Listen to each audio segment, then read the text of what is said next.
It's very certain that you are currently watching me from a device, which is a product of someone's mind, or possibly sitting on something or standing on something, which is also a product of someone's mind. In fact, if you take a look around yourself, except for the things that were created by nature, every other thing is a product or a derivative from someone's mind. The mind is a very powerful organism. In fact, it's amazing how we go to school to learn curriculums and subjects to better our lives, but we don't spend time studying the very thing that made it possible for us to create such systems that trains us. If you want to know more of this, kindly give me 15 seconds, just 15 seconds, and I'll be right back to discuss more.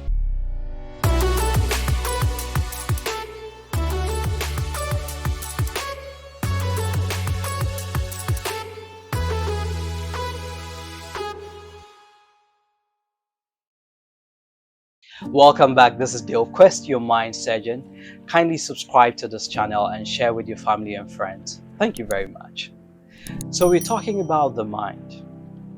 What actually is the mind? Now, it's important that to understand what the mind is, you must appreciate certain things. So, like I've stated in my previous videos, I stated that man is actually a soul that lives in a body by the Spirit. I know this is quite a controversial definition to give to man, but if you can watch the video in the link I've shared in the description, you would understand what I mean by this.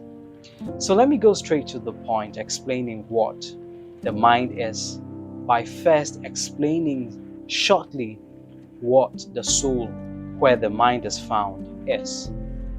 So we have a man that is a soul, lives in the body through the Spirit. Now the soul has compositions, which has to do with the mind, which has to do with the emotions, which has to do with the will, and which has to do with your heart. Sometimes you find people interchanging the mind with the heart, especially when you read religious books. I'll explain. Every system works by principles. When you study the principle of creation, you realize that any system that creates works with something you call interface. So the interface between your body and your soul is where the mind is. In fact, nothing goes through your soul realm without it being filtered by the interface of your mind. Now, the interface between your soul realm and the spirit that lives in the inside of you, that is God, irrespective of what name you give to it, is where your heart is. So the heart is the interface between your soul realm in totality and the spirit in the inside of you that gives life to your body. That same spirit is the spirit that creates the entire universe.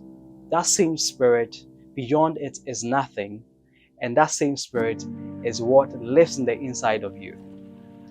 It's hard to understand it, but I'll take my time to explain. You'll get a better meaning watching the video I share in the description again. So the interface between your body and your soul is the mind. And that's why I'm talking about the mind today. Your mind, it's more like the operating system, what you call the OS. So you find operating systems found in your laptops. For example, we have Windows operating system, we have the Mac operating system, we have the Linux operating system, and we have other operating systems like Ubuntu. When it comes to the mobile devices or the smartphones, we also have the operating system like the Android, like the iOS, like the Windows, and other operating systems. And so your mind, even though you cannot see it, it exists. It forms the substrate upon which every other thing is built on. And so your mind is responsible for receiving data from the external environment through your body, through your five senses, onto your soul realm. So your mind filters what information or data that is coming in. And it's the presence of this data that causes your mind to engage in the exercise of reasoning, analyzing, and taking decisions. Now, someone would ask, what's the difference between the mind and the brain? It's very simple. If your mind is the operating system that exists in your device, like the laptop or the smartphone, then your brain is actually what you see, that you can touch, that I can liken it to your storage device. It can be your hard disk in connection with your memory chip. That in the laptop, which we call the RAM or the ROM, or whatever technological definition we currently have. So the mind is something you cannot tangibly hold with your hand, but you can hold the brain.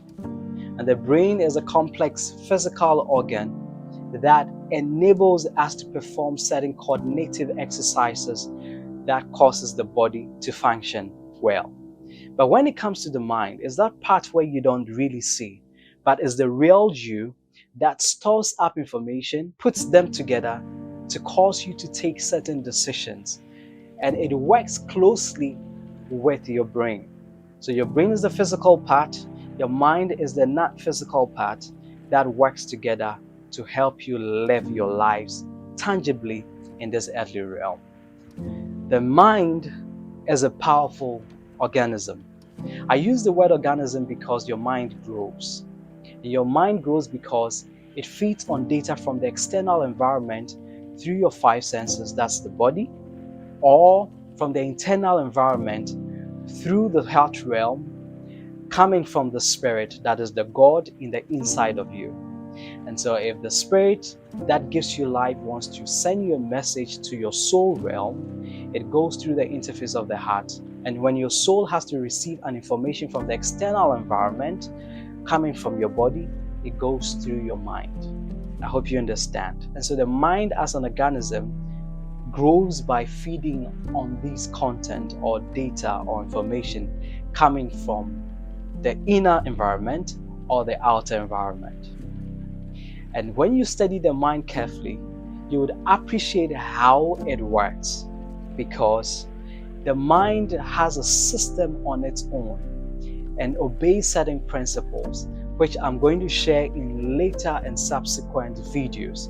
And so I want you to pay attention watching this video and watch the subsequent videos that will come, help you understand how this particular organized system I call the organism, called the mind, really works.